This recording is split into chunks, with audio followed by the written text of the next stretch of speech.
So yeah, if they had their back, you should never have your back against the wall.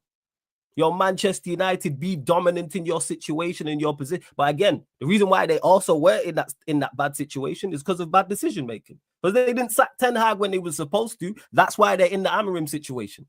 That's why. Yeah. Sack Ten Hag when you're supposed to in the summer and you're in a better situation. It's bad decision making leads to bad decisions. I mean, bad decision making leads to other bad decision making. It's a domino effect. You know, like they say, good habits, good lifestyle, bad habits, bad lifestyle. It's the same thing.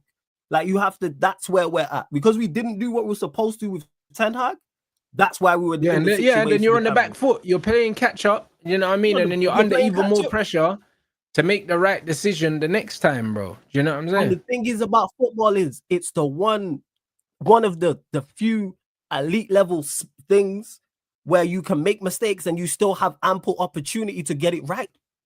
You can make mistakes. City, who we look at as the standard bearers in the Premier League, 6 out of the last 8. Look at their last couple windows. Not been the greatest. But you know what they tried to do? Rectify it every time. Spent however much money in January. Didn't work. They went 1 in 12, / 200, whatever it was in January. Spent more money in the summertime. It's going to happen. Real Madrid, who we all look at as the hierarchy of like football and say, hey, they are elite.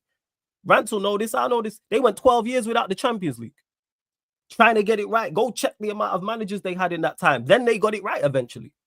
And then they had their successes with Zidane. Then they had their successes with Ancelotti. And that's Real Madrid. Nowhere did they stop. My issue is that we stopped. There seems to just be a lack of trying to get better. Amorim was wrong. Cool. And now we're here talking about potentially they said to him, hey, now they've said, hey, you know what? We're going to give you reassurances and we're not going to sack you up until this point. Real Madrid would never do that. They could go get Zidane right now out of a job midway through. You think they tell Zidane, hey, you got until November, no problem whatsoever. If he don't get it working in the first 3 months, he's gone. Let them finish. 50, well, even Xabi Alonso right now, if he don't win the league or the Champions League, he'll get sacked. There we go. And look at his resume. He was in a great position.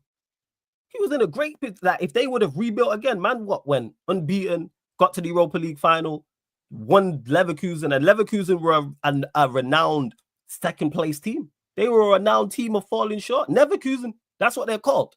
It's the joking term with them. And they managed to get over the line. So yeah, like that's where I'm at with it. If we did that, and I don't believe they're that stupid, because if they do them type of things, then I find it very tough to deal with that level of stupidity. And I think they're smarter than that. I think they said it verbally, yes, but I don't think they put a clause in his contract. I think he's here because I feel like they must have. Do you know what I mean? And the reason why I say that is, like if you look at INEOS, because obviously none of us know these guys. All we can do is look at previous behavior, and previous behavior is always like a good it gives you a good inclination of what future behavior looks like. Because you could look at Ruben Amorim and say, yo, like Ruben Amorim's a nice guy and he speaks well and they like him, but they didn't like Ten Hag and they still didn't sack him. Do you know what I mean? So them not liking a manager wasn't enough for them to sack Ten Hag. Do you understand what I'm saying? So it shows you that these men are about their business more than they are about likes and dislikes. Like it's not really personal with these guys. And they sacked Ashworth. I'm sure they didn't dislike Ashworth, but it was business. Do you know what I mean? And this is why I give them credit as well, because they actually tried to. They agreed to sack Ten Hag. They all ultimately agreed upstairs that, hey, this guy is not the guy. This is why Tuchel, you mentioned De Zerbi. De Zerbi spoke, hey, they offered me this deal. We know they spoke to Tuchel. Ten Hag said himself on TV that they flew out when he was on holiday to get him back. It's like, where are the 3rd, 4th, 5th options? I know you would have thought, all right, Tuchel, De Zerbi would have accepted the job. I would have expected one of those two to make the job. Yes. But have a 3rd, 4th, 5th option. Like we're not.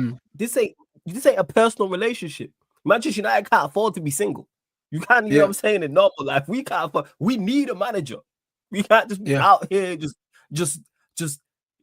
But at the same time, think about it this way, Flawless. Yeah, they brought in Rene Hawk, and Ruud van Nistelrooy. They could have sacked Erik ten Hag, and just given Ruud the interim job. The reason why they didn't do that initially was because they tried to keep Erik ten Hag because financially it wasn't viable to sack him.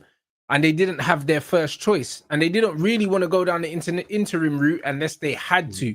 So they kept him, even though the relationship had broken down and he refused to sign a new deal on new terms. So even though they didn't like him, they still stuck with him. So that tells me that these men are business first, innit? That's what it tells me.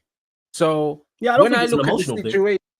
When I look at the situation with Ruben Amorim, I don't believe it's a personal reason why they haven't sacked him. I don't believe it's because they get on with him and all these other things. I believe they've kept him because from a business point of view, they obviously don't see it as untenable yet, bro. It seems like they're willing to let it get to a certain place before they pull the trigger. That's how it comes across. No, I don't think it's personal. I definitely don't think it's a personal thing. Like I said, I think it's from a footballing perspective why they have decided to keep him, because they believe he gets it right. This is why they've backed him.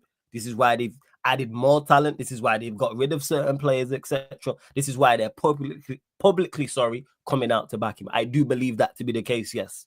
But regardless of the reason, the fact that you're keeping him is my major issue. That is my problem. Because I look at it and I say this again. What have they seen that makes them go, yes, you're going to turn this around?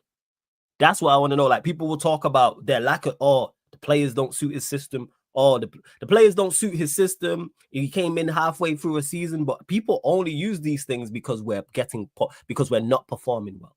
And I despise that. Because if he joined and we were flying, there'd be no talk about him coming in mid-season. There'd be no talk about the players not being his and his. Nah, none of that. You know why? Because we're performing well. We acting like we haven't seen managers do this. Yes, not at Manchester United, but we've seen other managers in this league go in halfway through a season, either get to a respectable level or overage. We watch Emery with Aston Villa. Always use him as the example. They were 17th in a relegation battle under Steven Gerrard. And the general consensus was, this team is terrible, full of championship players. He got them from there to 7th. And the only player they signed, ironically, like we in January, was a left back. And they didn't sign Roberto Carlos. It wasn't Paolo Maldini reincarnated. It wasn't Theo Hernandez. It wasn't Nuno Mendes. It wasn't Alphonso Davies. They signed Lucas Digne. And he took them from, say, championship players, people. Because under Gerrard, that's what the general consensus was. And then man finished in a European spot. And then he got more players and improved. Eddie Howe with Newcastle. Relegation to respectable level. I'm just asking us, hey, let us be respected. Just get us to a respectable level. But Amorim hasn't done that. He's not capable of doing that. And the standards at Manchester United, they're not where they should be, yeah? And also, these guys don't understand Manchester United Football Club and where they're at, bro. Because Wilcox and all these guys, I don't care how much they know about football. Unless they're Man United fans and have been watching us for the last 30-odd years like I have, they don't know what we fucking need, bruv. Do you know what I mean? Because Man United are not that far away, blood. Like, I don't care. Like, I've seen enough of this league right now that, bro, if they put Man in charge of the last 2 summer windows, yeah, we'll be challenging for the league right now. Because this manager wouldn't be in charge, bro. And that irks me even more, because when I look at the league, like you mentioned, forget our quality. I look at the lack of quality around the league. I think if we had 6 more points, we'd be second. We'd be second with 6 more points. But we'll be top, I don't bro. think that. I look at Chelsea. We'll be top. Do you know what I mean? Because we would have beat Fulham. Exactly. No. We would have beat Fulham. Do you know what I mean? We'd have beat Brentford. Do you know what I mean? We'd be sitting top of the league, brother. And we would have beat Spurs as well. And here's my thing is, I don't think that is so crazy to expect to beat those sides. Brentford, Fulham, Forest, Spurs. Even 3 out of the 4. And you take a draw elsewhere, even a loss on a poor day. But that's where my issue lies. How we play a back 5 and concede we're 5th worst record. Brother, when man saw the stat of how many goals we conceded, bro, brother, man have conceded nearly as many goals as we scored. Yeah, we scored 19. Back 5. With a back 5, I think our goal difference is +1, bro. It's +1. Yeah, it is. Because you know why? Our away record, Rants, is terrible. In 6 games away from home, we've conceded 12 goals. How with a back 5? With a defensive mindset?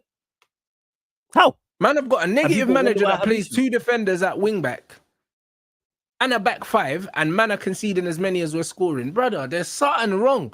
Like, that on its own. If man sat down with Wilcox and just told man, how are you playing a back 5 with 2 defensive wing backs, yeah, and conceding as many goals as you're scoring, bro? Can you not see there's a problem here? You know what I mean? Like, what are we doing? Like, even this is spot on, yeah? As long as Man United are within touching distance of a European place, it's looking like they will not sack this guy, bro.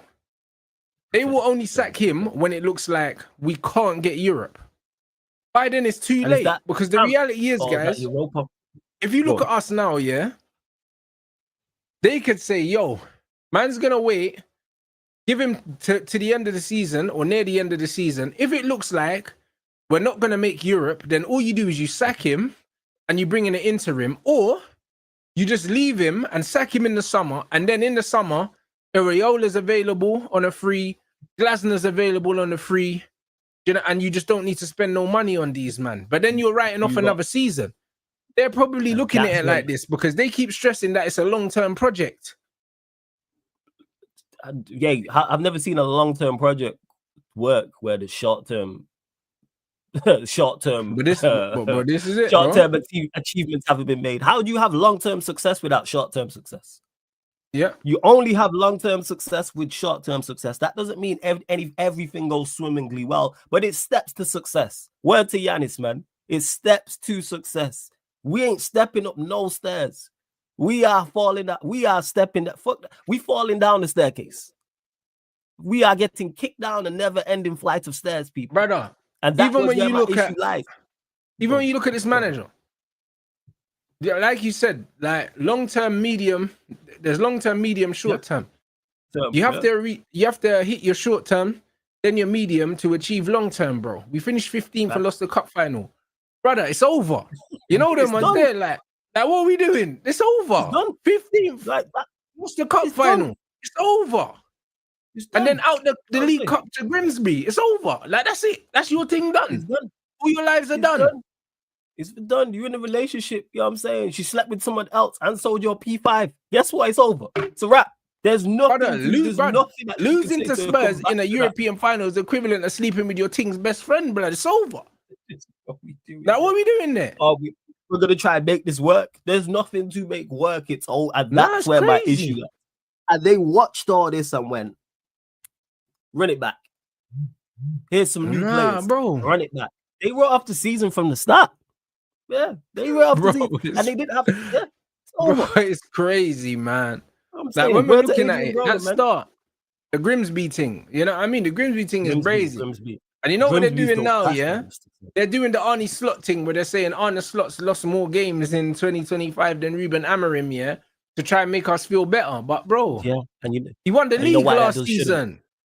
Not only did he win the league, and look at what Arne Slot's done to be worse than him. Had Liverpool's worst ever run in 123 years, people. And they're still above us. That is our great. Now we're level on points. Okay. We're above him. Great people. 123 years. That's the run that Slot went on. You see Liverpool content creators going at it, and we see the civil war. We watch it. We've had it. Arsenal have had it. To be fair, I haven't even.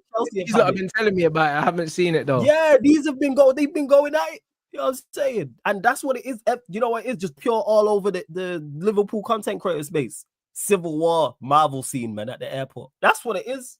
That's what it's been. That's how. So don't use it. How about we use someone who's been successful?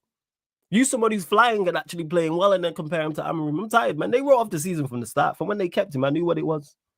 I knew what it was. Yeah, I already knew.